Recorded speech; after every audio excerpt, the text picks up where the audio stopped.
Hi, നിങ്ങൾക്ക് ഒരു character design ചെയ്യുന്നത് അറിയോ? അതായത് നമ്മളിപ്പോൾ കാണുന്ന പോലെ AI യൂസ് ചെയ്തിട്ടുള്ളതല്ല. പണ്ട് കാലത്ത് നമ്മൾ ഈ സ്പൈഡർമാനും അതേപോലെ ബാക്കി സൂപ്പർ ഹീറോസിനൊക്കെ ആദ്യം ക്രിയേറ്റ് ചെയ്തത് നമ്മുടെ ആനിമേഷൻ ക്യാരക്ടർ ഡിസൈൻ യൂസ് ചെയ്തിട്ടായിരുന്നു. അന്ന് ആനിമേഷനൊക്കെ ആയിട്ട് നമ്മൾ മൂവീസും കാര്യങ്ങളും വന്നത്. അപ്പോൾ ഇങ്ങനെ ഒരു ക്യാരക്ടറിനെ ബിൽഡ് ചെയ്തെടുക്കണം, അല്ലെങ്കിൽ ഒരു ക്യാരക്ടറിനെ ഡിസൈൻ ചെയ്തെടുക്കണം എനിക്ക് കുറേ നാളത്തെ ഒരു ആഗ്രഹം. അപ്പോൾ ഞാൻ ഇടയ്ക്കിടയ്ക്ക് ഓരോ ക്യാരക്ടറിനെ ഇങ്ങനെ ക്രിയേറ്റ് ചെയ്ത് നോക്കും, ഓരോ സ്പെസിഫിക്കേഷൻ കൊടുക്കും. നമുക്ക് എന്തെങ്കിലും ആ ഒരു ക്യാരക്ടറിന് ഒരു യുണീക്നെസ് ഉണ്ടാകും.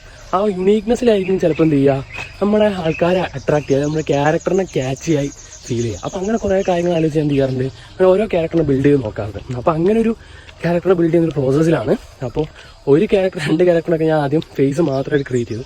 ഇനി ഞാൻ ചെയ്യാൻ പോകുന്നത് ആ ഒരു ക്യാരക്ടറിൻ്റെ ഫുൾ എന്താ പറയുക സ്പെസിഫിക്കേഷൻസും, അതായത് ആ ക്യാരക്ടറിൻ്റെ ഒരു ഹീറോയിക് ആയിട്ടുള്ളൊരു മോഡിലോട്ട് കൊണ്ടുപോകാൻ പോകണം. അപ്പോൾ അതിൻ്റെ വീഡിയോസും കാര്യങ്ങളും എന്തായാലും ഞാൻ വരുന്നതാണ്. അപ്പോൾ ഒരു രാവിലെ ഒരു സ്ഥലത്തോട്ട് പോയിക്കൊണ്ടിരിക്കുകയാണ്. അപ്പോൾ ഇതിൻ്റെ വീഡിയോ നിങ്ങൾക്ക് കാണിച്ചു തരാം.